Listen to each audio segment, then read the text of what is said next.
Girivardhari Jai Gopi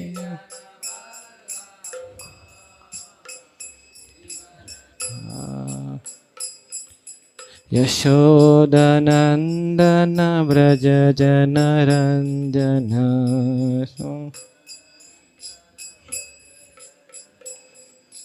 यशोदनन्दन Vraj जनरञ्जन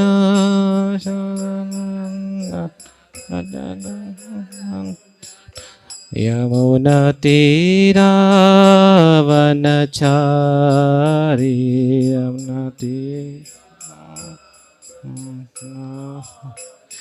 Jai Radha Madhava Kunj Bihari Jai Ram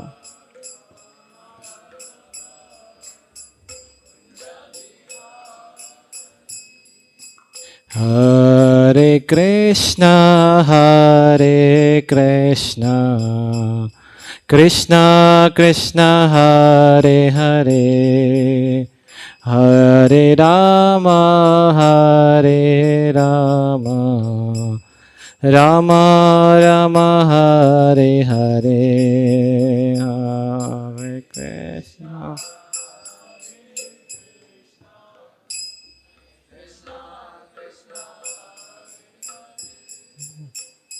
Hare Ram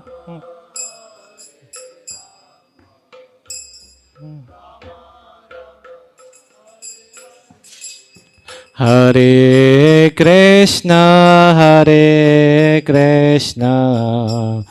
Krishna Krishna Hare Hare Hare Rama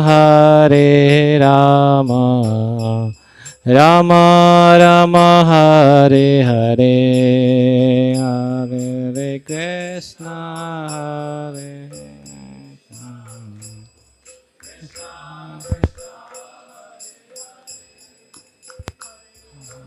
Rama Hare Rama Rama Rama Hare Hare Hare Krishna Krishna Krishna Hare Hare Hare Ram Ram Ram Hare Hare Hare Krishna Krishna Hare Hare Hare Ram Ram Ram Hare Krishna Krishna Krishna Hare Hare Hare Rama Rama Rama Hare Hare Hare Krishna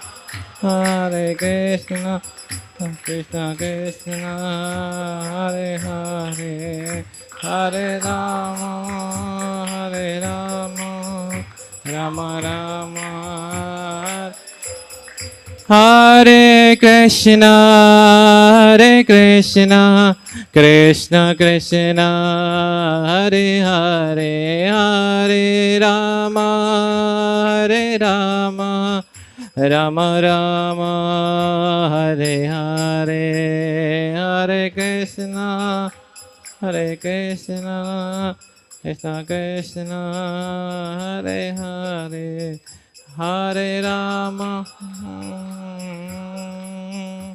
Rama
Okay. So I've been asked to speak this morning. I should say that at the moment I'm getting some this brain fog, so I'm not very lucid. But we'll try and do something, say something. So last couple of days we've heard about Srila Prabhupada coming here to Hyderabad, opening the temple. You don't need any translation? Everybody speaks English. All right. Okay, so this is August the 20th, 1976.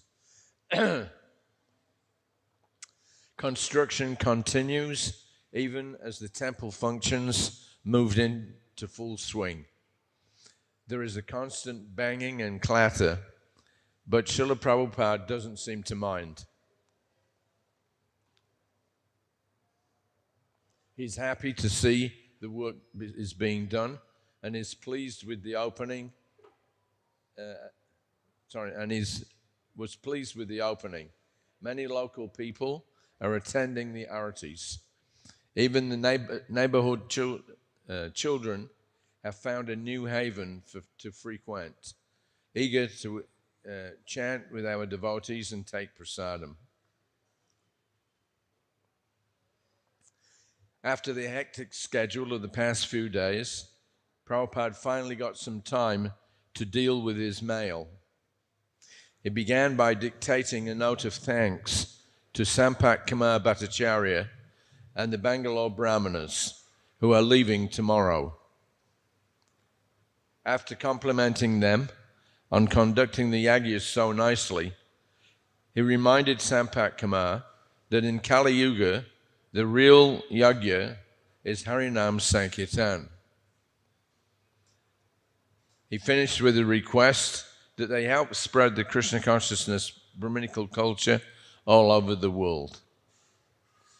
So there's a few pictures of Sampak Kumar and his fellow South Indian Brahmanas, and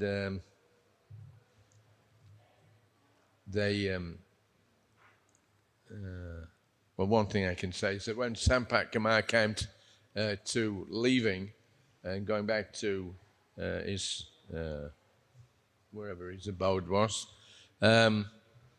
he came into Prabhupada's room and he gave him a shalagram shila. And when they left, then Prabhupada called for Pradyumna Prabhu, who was his traveling Sanskrit editor. And he's a little inclined towards the rites and rituals.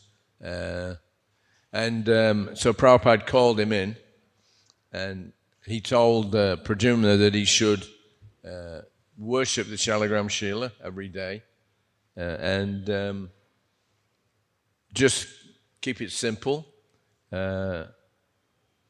Small singer-san, get some tulsi leaves, sandalwood paste, and he said that in that way you can do some puja, Ganga Jal, and the whole thing within 30 minutes should be done. So he didn't want to overburden him, but Prabhupada had something in mind for the Shila. He actually told the Bombay devotees that he may give the Shila for putting on the altar there. Because in those days, Prabhupada had not officially started Shalagram worship. He was waiting to see what standard could be maintained. So this was one of the first Shalagram Shilas in any ISKCON temple. After Pradyumna, well, I don't know exactly what happened in his situation, but there was a point where he gave that Shila to I believe, the Bombay temple. And there was a devotee, Kuladri Prabhu. He was the temple president in New Vrindavan. So he had come into Bombay in December, I think it was, of 1976. And Prabhupada encouraged him, the New Vrindavan temple, they should also take up this worship of Shalagram Srila. So anyway, Sampak Kumar Bhattacharya was very happy with all the functions.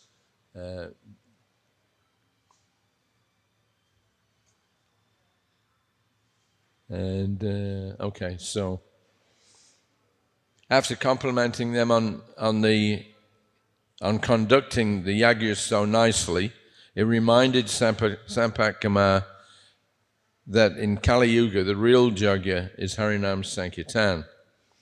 He finished with a request that they help spread the Krishna consciousness Brahminical culture all over the world.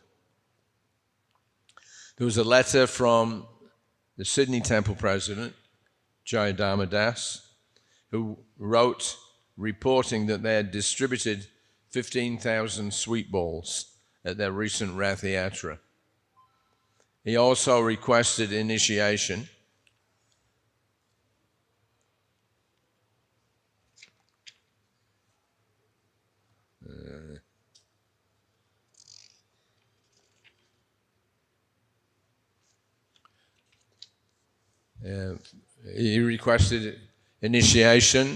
for two new devotees, Mark Phillips and his wife Jane.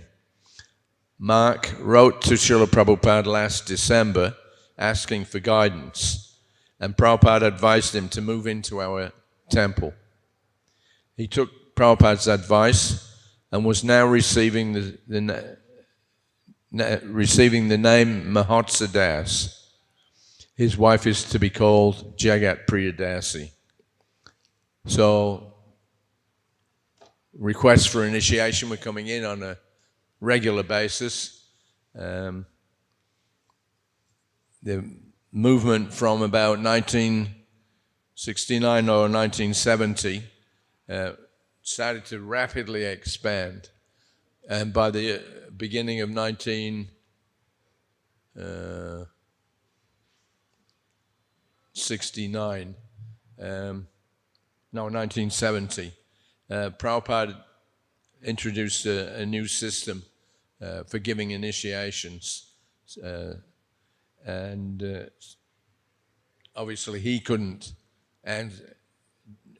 deal with the large number himself, so he appointed some of his sannyasis to do initiations, but on Prabhupada's behalf. So New Vrindavan was one of the first places. Kirtanananda Swami was there at that time. Things rapidly expanded.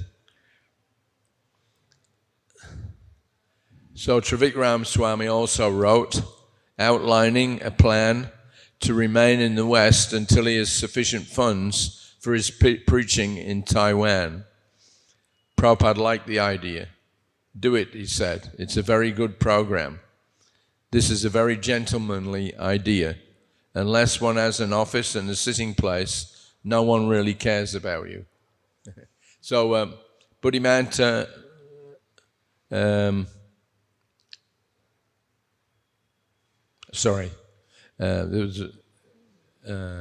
was another devotee there with him. Trivikram Raj had gone to Taiwan to see if they could somehow or another penetrate the Chinese communist regime. It was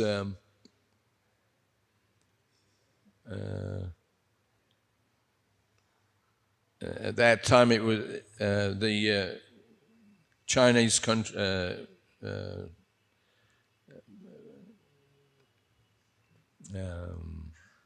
The Chinese government was undergoing some huge upheavals, and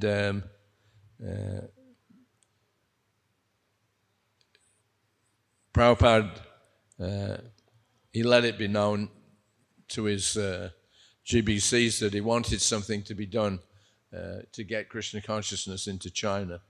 It was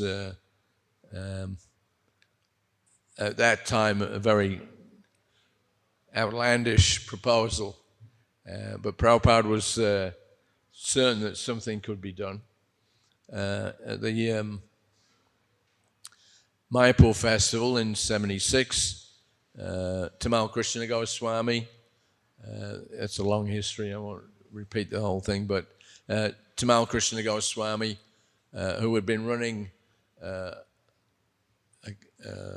book distribution party,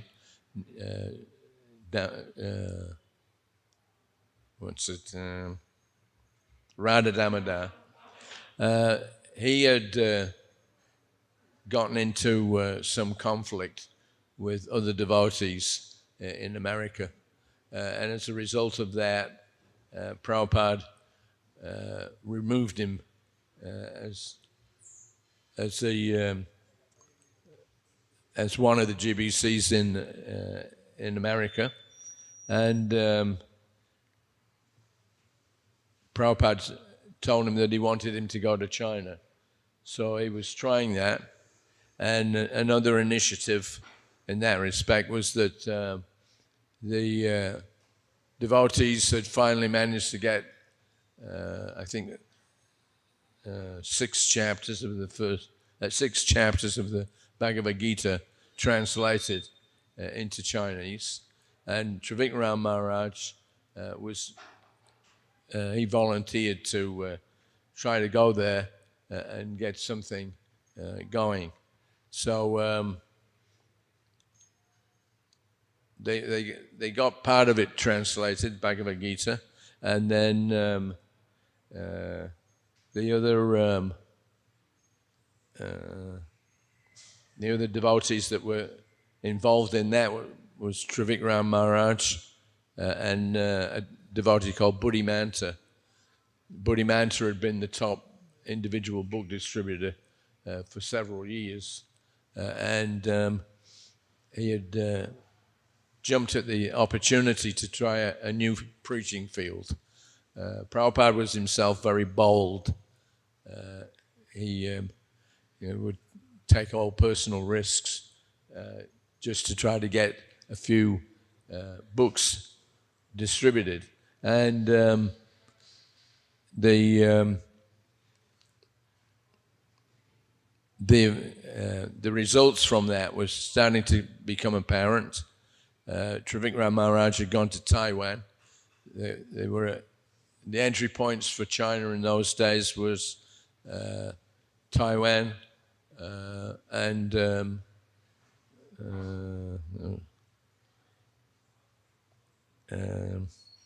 sorry, my bad.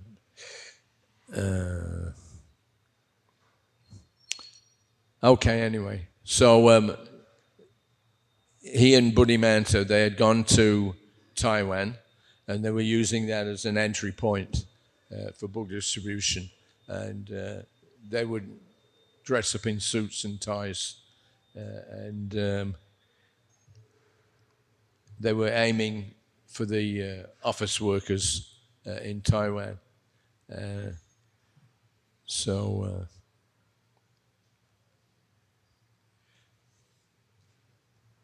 Jayapataka Maharaj and a little later Gargamuni Swami returned to see Srila Prabhupada during his midday massage.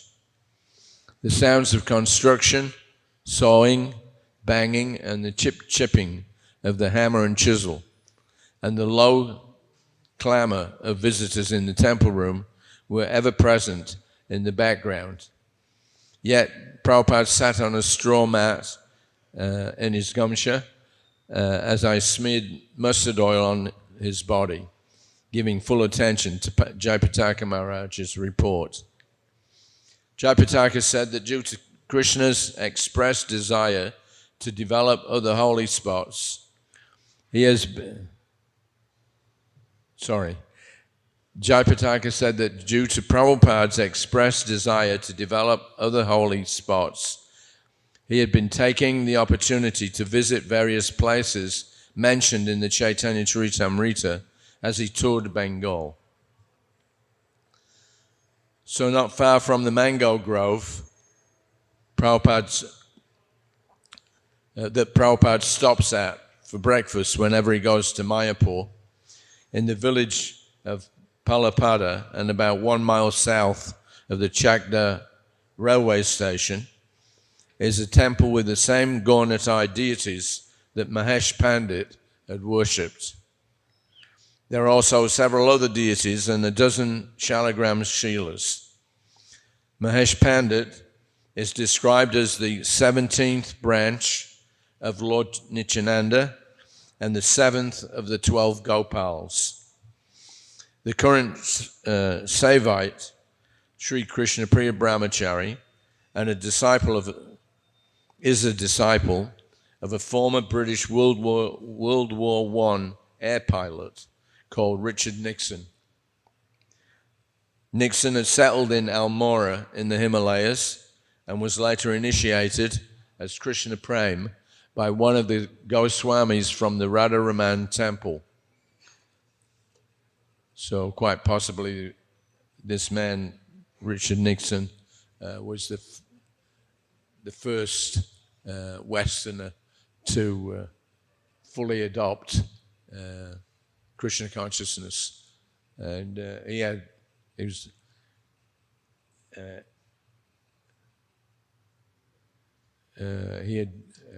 taken Diksha. So this man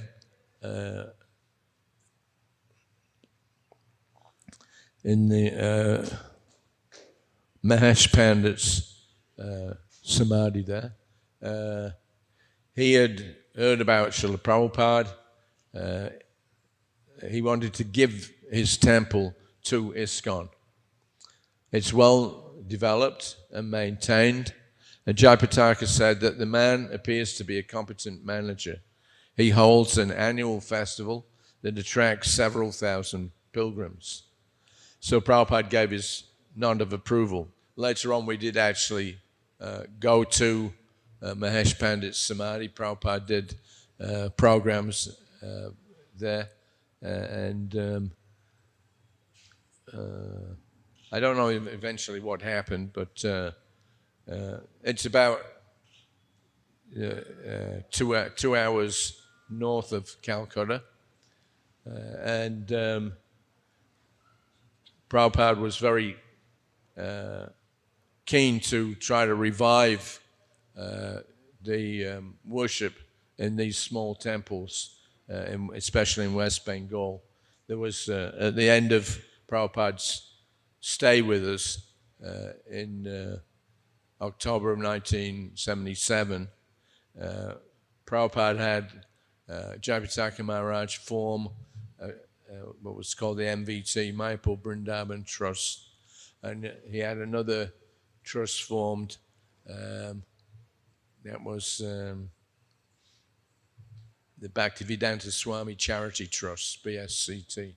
So Prabhupada put a certain amount of deposits in the, especially in the BSCT, with instructions that Jayapataka Maharaj should combine with some of Prabhupada's God brothers. We could all work together to revive these old temples and ashrams. So Prabhupada nodded in approval. Another property that may be offered to us is the original house of Raghava Pandit in Panihati. According to according to Taran Kanti Ghosh, the committee in charge of the house recently decided to offer the seva to Srila Prabhupada. Unconcerned that it is in a dilapidated state, Prabhupada told Jayapataka to take it. It can be repaired. He was happy at these offers, but he did, however, sound a note of caution. He said the difficulty is, if we take charge, he may give it for worshipping to one disciple. We may give it for worshipping to one disciple, but the immigration department will gag him. This is the difficulty. And we don't have very many Indian disciples. Otherwise, we can take all of these important places. So Prabhupada was always getting offers and invites to come and take up the worship in different almost defunct Indian temples and revive them. And the Panihati temple, Prabhupada did actually go there in mid-January. And that was...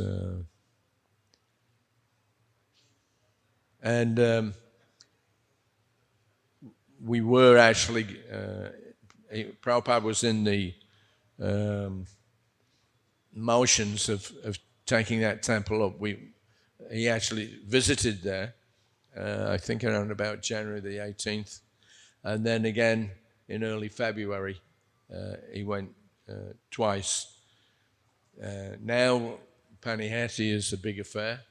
In those days, there were not many people coming. But if you go there in their annual Churdai festival, there's tens of thousands of people that go there. So Prabhupada was interested in helping with money and manpower to get these temples repaired and functional.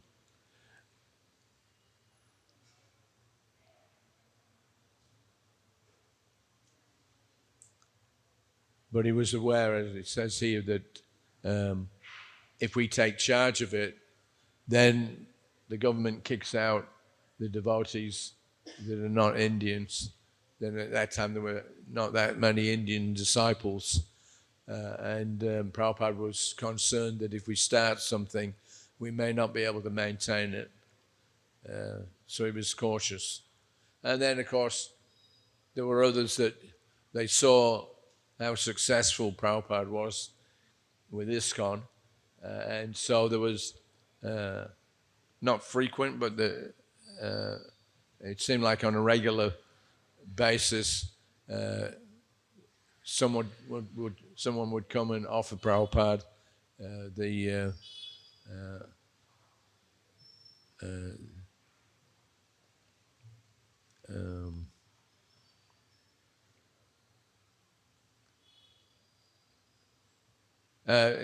Prabhupada was always, he was getting offers of temples. Another place was the Bindu Madhava temple in Allahabad, and like that. But we weren't getting any help from the government. That was one of Prabhupada's main gripes about the Indian government, although they had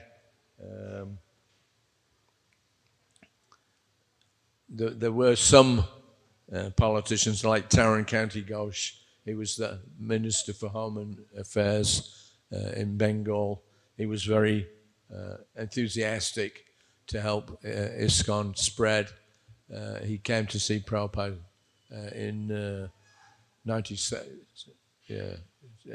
77 Gaur Purnima festival, and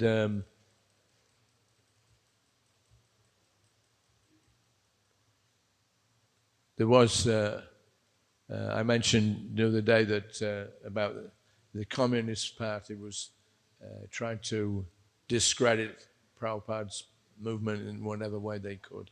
But we had, by this time, there was Tejas Prabhu. He was from America. He had spent 3 years in Delhi getting the temple going there. But his main purpose was to go and visit all the politicians and convince them about the validity of Krishna consciousness. So when there was some question of ISKCON's validity, what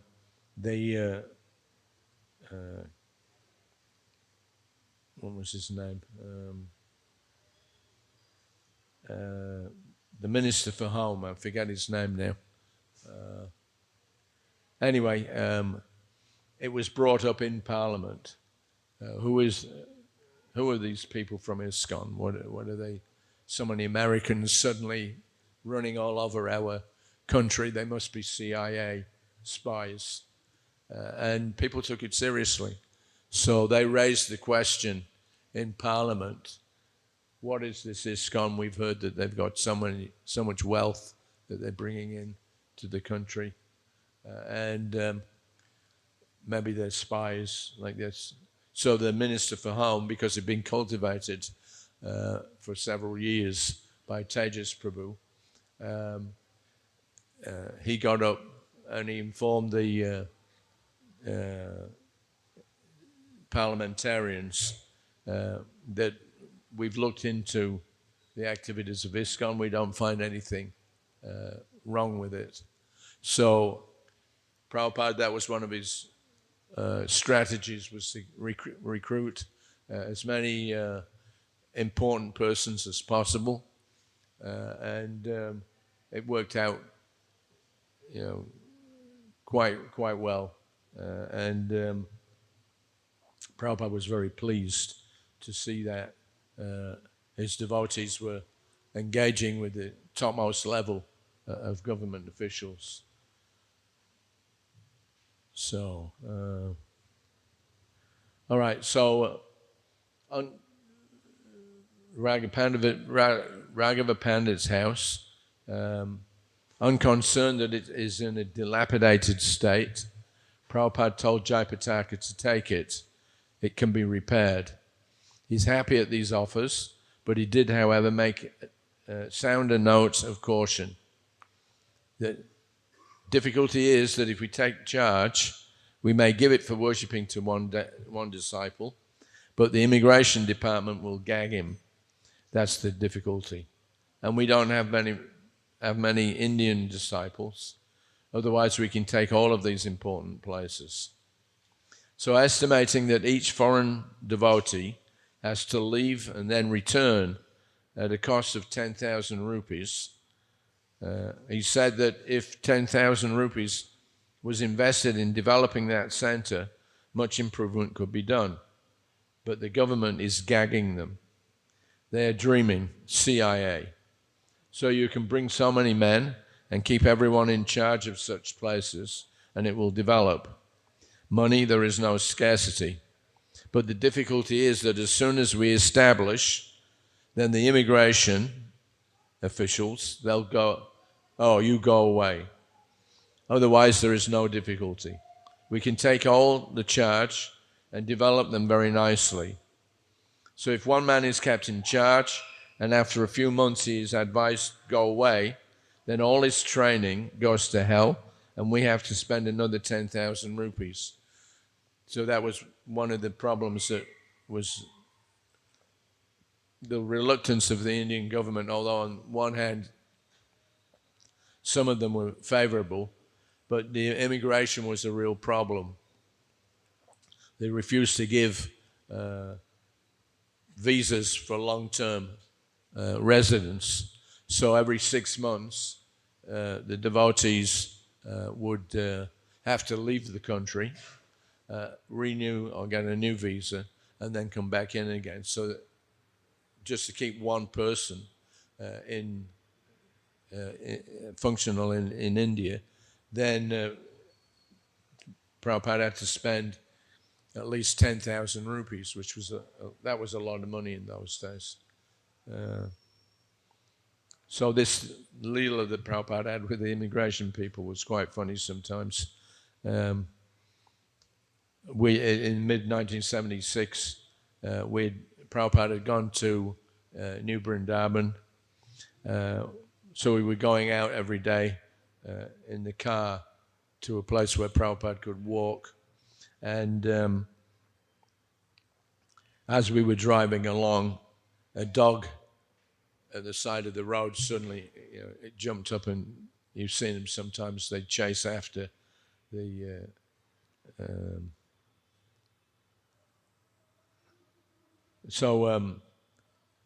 as we were going along, this dog ran up the side of the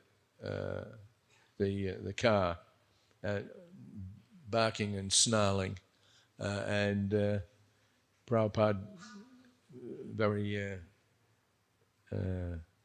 sarcastically he told them, he said, immigration department. He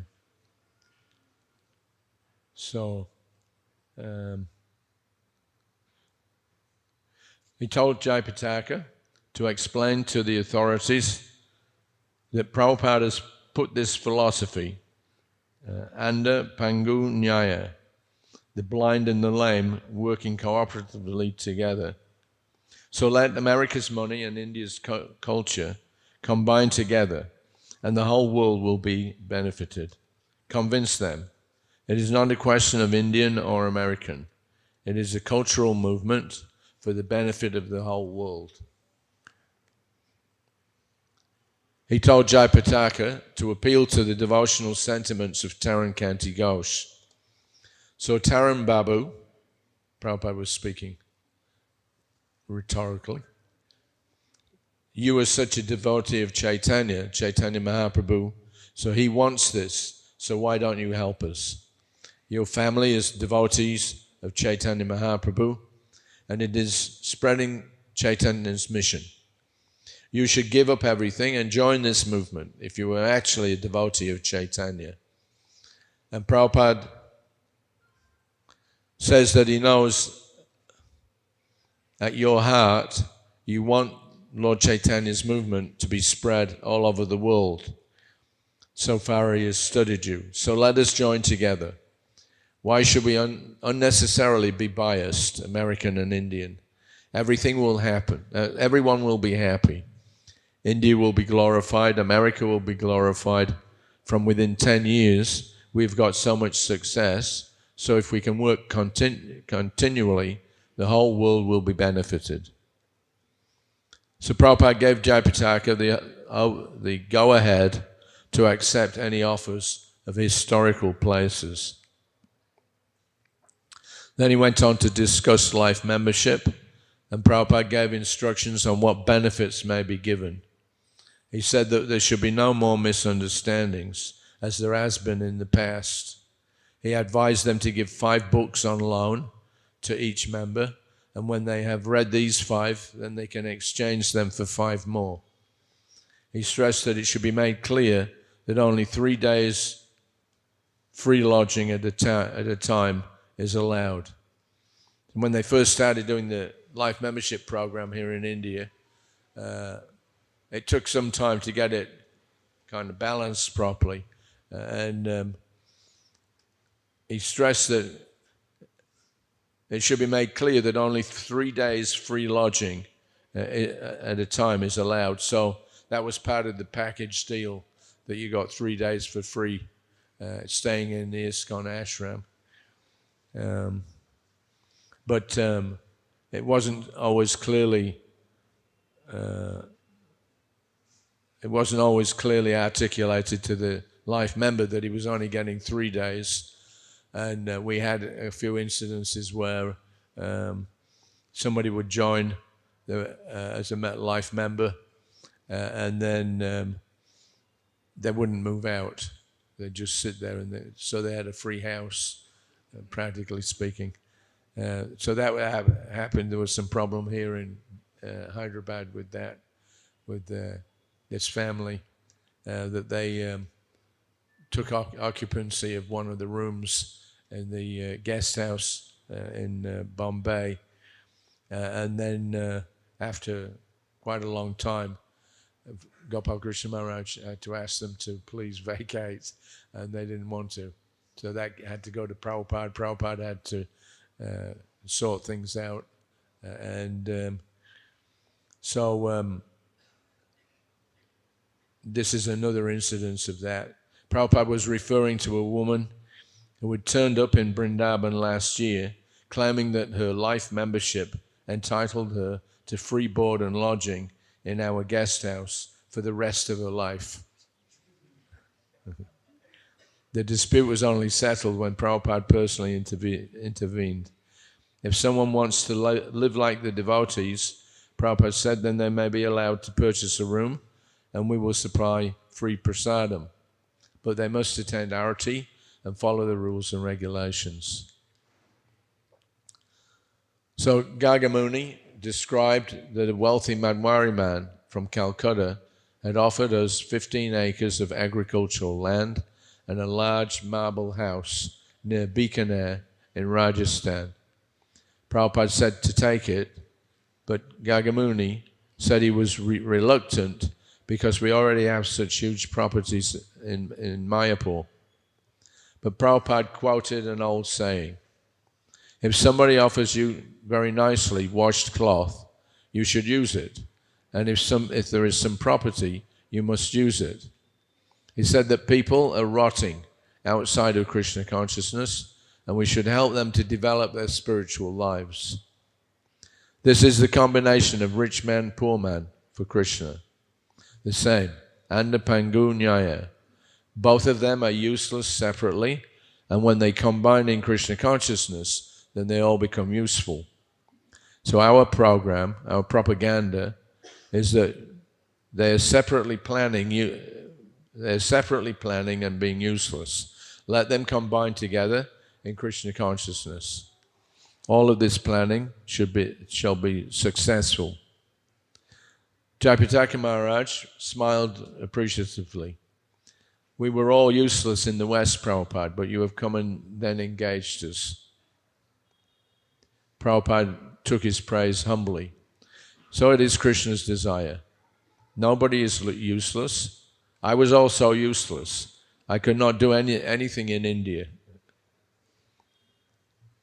So he laughed. Two useless makes one useful. Intelligence alone cannot work. Money is required. A man may have a very good brain power, organization, but if he has no money, useless.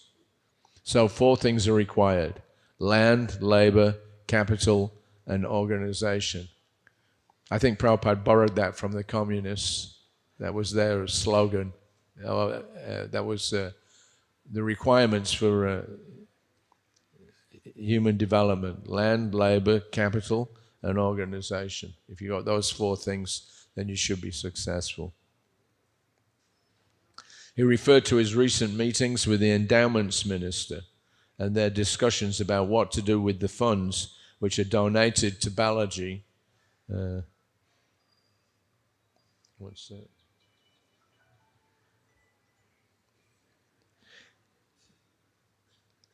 He is inclined to spend huge income of Tirupati for Krishna consciousness, but he is bound up by other colleagues.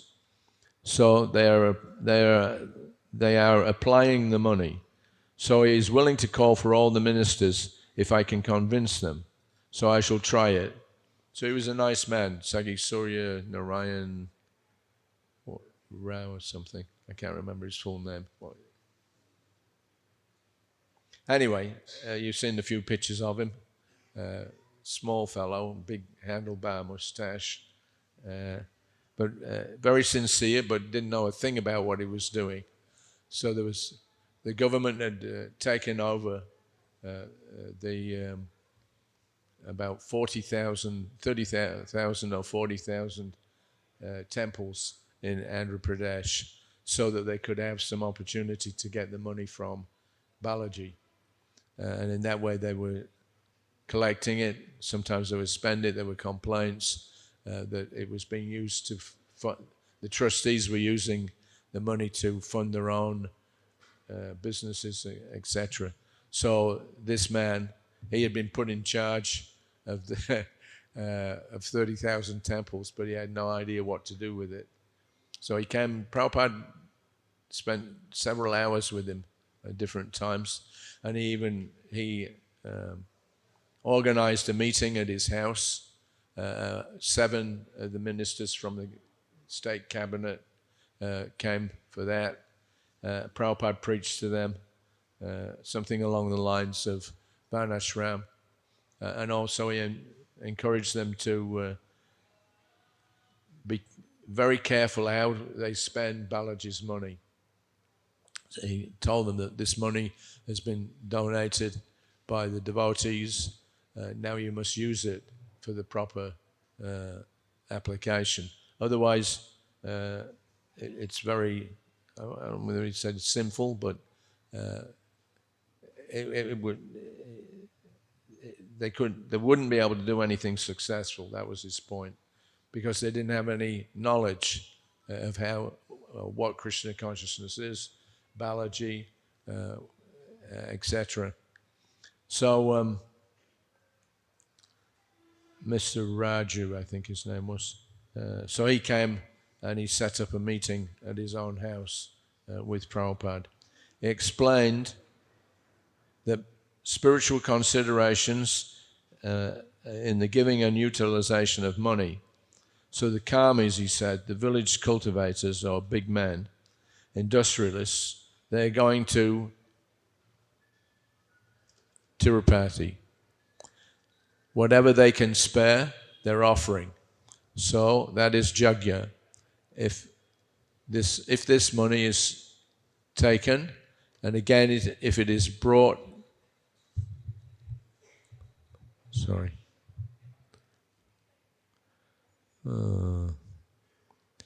if it is brought into the karmi, then it is misleading. Just like people are giving us money. So they're karmis. But because they're giving us, and we are engaging that money in Krishna's consciousness, so the money engaged is fully utilized. But if this money is taken and again given to the karmis, then it is a farce. His purpose is served, the giver, but one who is misleading, he becomes a criminal. He is to be punished. So suppose in our Krishna consciousness movement, somebody gives us money.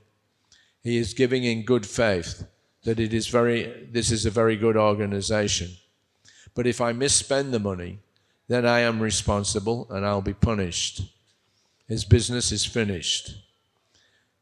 Krishna noted that he has given his hard-earned money for spreading Krishna consciousness.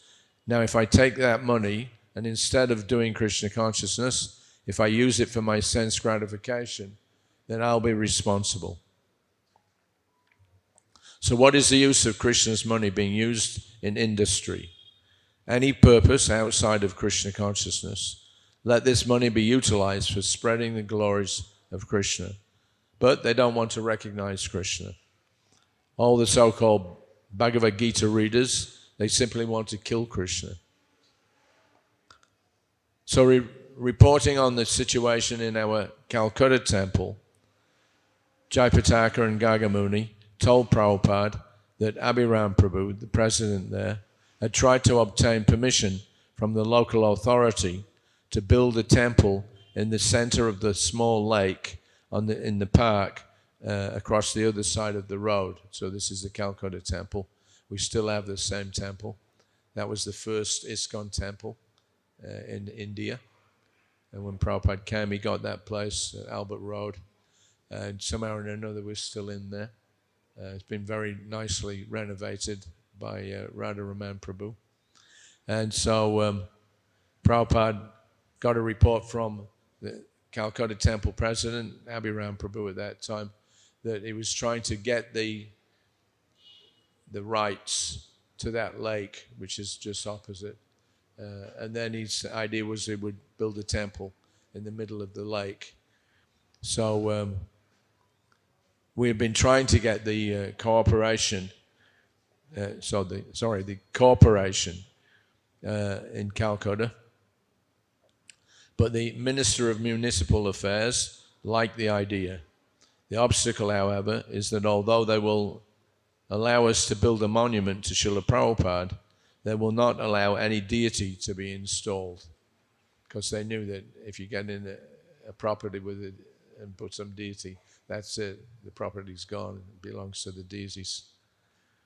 So anyway, there was some attempt there. That again, this is another attempt to utilize land and capital in the proper way. And Prabhupada was very keen to see that we got that place. Unfortunately, although we did actually get to a point where some fund was set up, after 5 years, we still couldn't do anything, and then there was problems internally in ISKCON at that time. So we lost that property. Now we don't need it, but in those days it was a big loss. So Prabhupada quickly informed them how to get around the that insistence of the corporation that they will not allow any deity to be installed. Prabhupada said, well, then take this proposal. All right, no deity, so we shall hold meetings and lecture. What is that? In the park, people come, and we will decorate the whole hall with pictures. Gradually, we will worship one picture. So, in like a needle, out like a plow. Prabhupada's one of his favorite sayings, that if you do something on a regular basis, the same thing, it gradually becomes yours. So Jayapataka said that one Mr. Chowdhury has similarly suggested that we bring the deity once a week and simply hold kirtan at other times. So this Mr. Chowdhury had met Prabhupada in the airport in Delhi, and he gave Prabhupada his card. He was a very nice person, very pious, and Prabhupada invited him to come to Mayapur. He had this idea at that time to get the government to, what's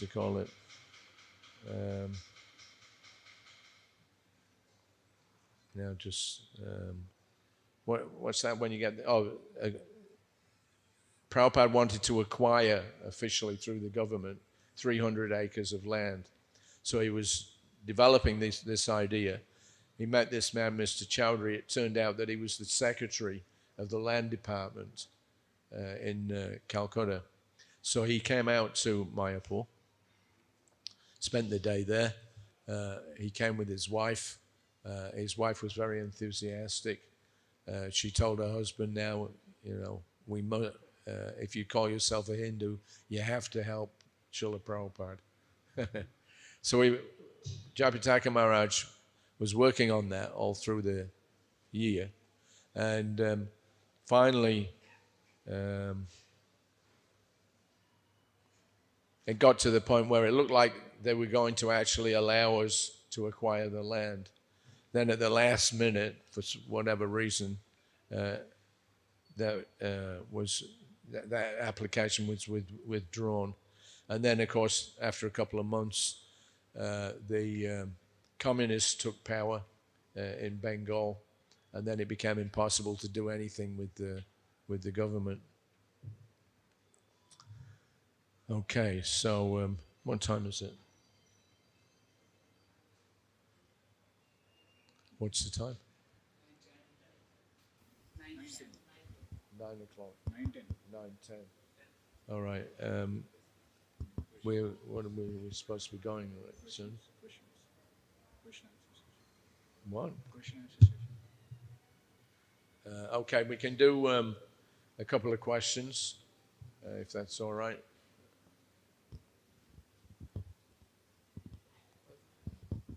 Where are those pills?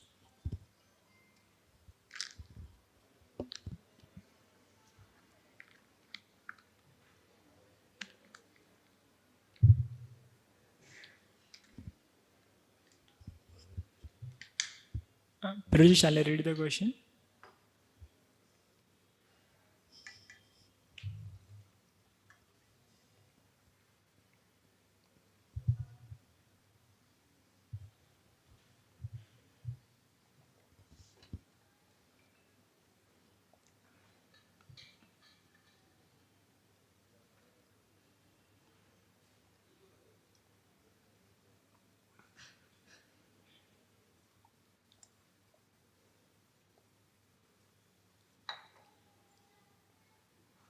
Okay, thank you. So, So Prabhuji, we have a question. here is a question from His Grace Radhesham Prabhuji. Now, Indian Yatra is booming with big book distribution scores, many big temples, big number of devotees in community.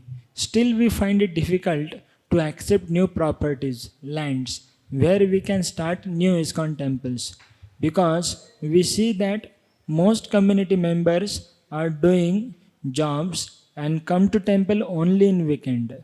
How could Srila Prabhupada accept so many properties to develop ISKCON? And how could he get such caliber of faithful sadhus and full-time grihasthas? Who could be like that? Who could be like that? Your answer can give us direction on how we can repeat the history, following Srila Prabhupada's footsteps. I only heard about half of that. So this is too much.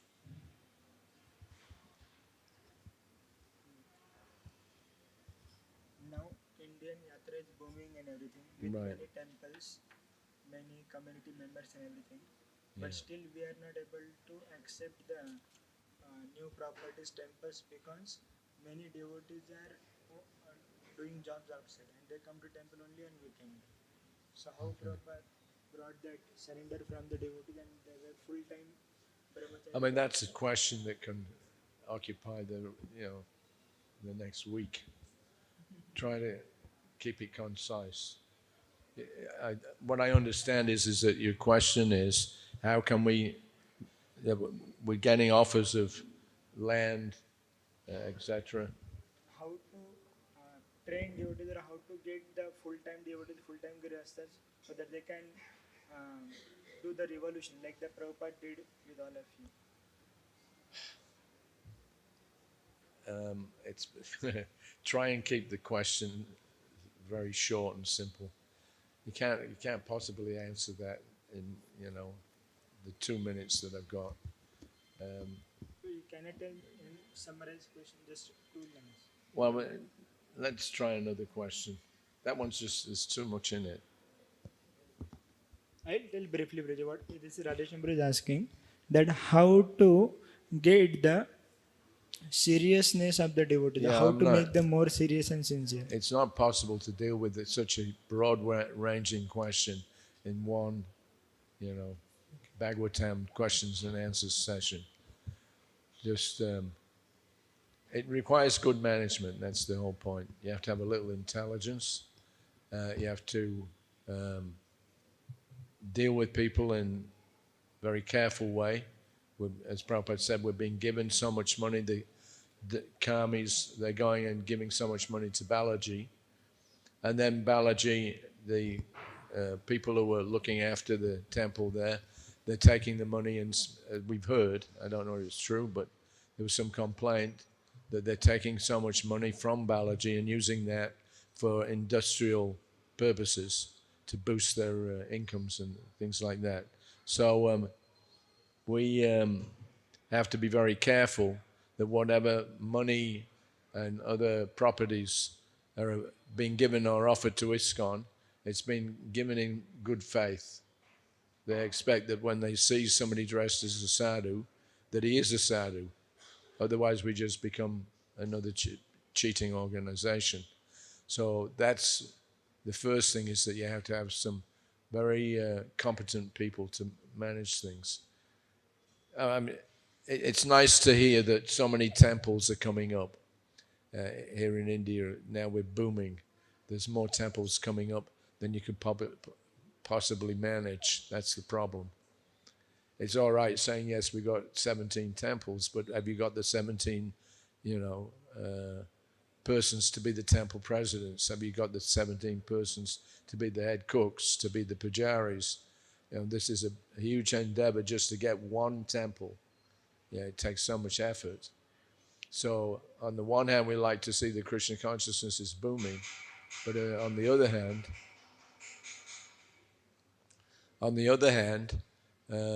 if you don't have the manpower, then people will be, they'll become disgusted, naturally so. So we have to be very, very careful. And let's see. I mean, there's a lot of opportunities for spreading Krishna consciousness. You're talking about the grihastas, whoever else. Yeah, I mean, you just have to be cautious. And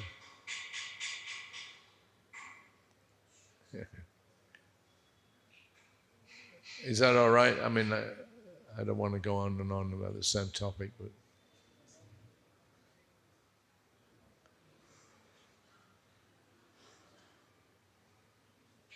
Any other question?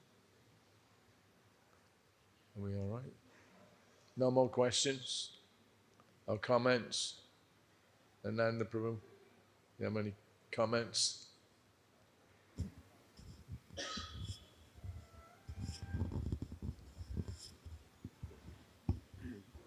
Thank you very much.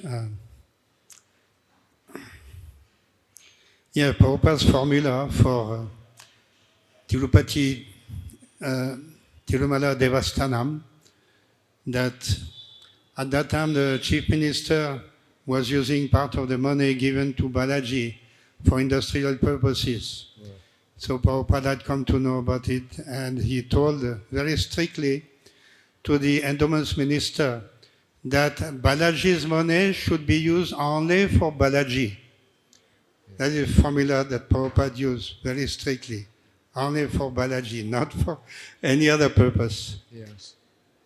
So I think he got the message, and I don't know what happened afterwards, but I think gradually they came to understand that the money donated to Balaji should be properly utilized, including for renovating and improving the facilities in Tirumala.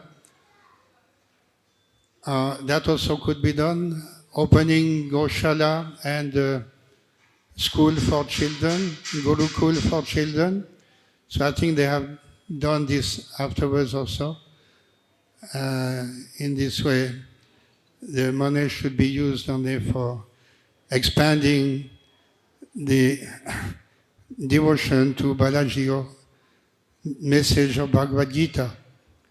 I have one question regarding Mayapur, because I heard that one time Srila Prabhupada was telling that this ISKCON Mayapur should be a separate country, completely separate, with its own border and money and different type of currency and a stamp also. It should be organized like a completely independent country. Just like in France, Italy, at the border, you have the city of Monaco. Monaco is a separate country. So like that, Mayapur also, ISKCON Mayapur should be a separate country. Yes. Is it correct? Yeah, as far as I know, because that was, I don't know whether anything was ever recorded about that, but I think it was around like 73 or 74. Personally, I never heard Prabhupada mention it. I came on the party in 1976. But in 74 or 75, I believe, there was some couple of sessions that Prabhupada had, he gave some ideas about how to become a completely independent country. We'd have our own money, our own airport, and etc. So many things. So, I mean, for Prabhupada, nothing was impossible. He had lots of ideas. Some of them were fulfilled, some of them weren't.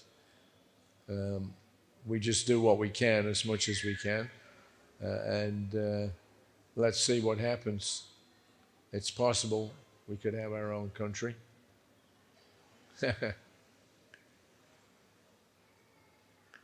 Okay, so I'm going to finish at this point. Thank you all. I have to apologize, as I say.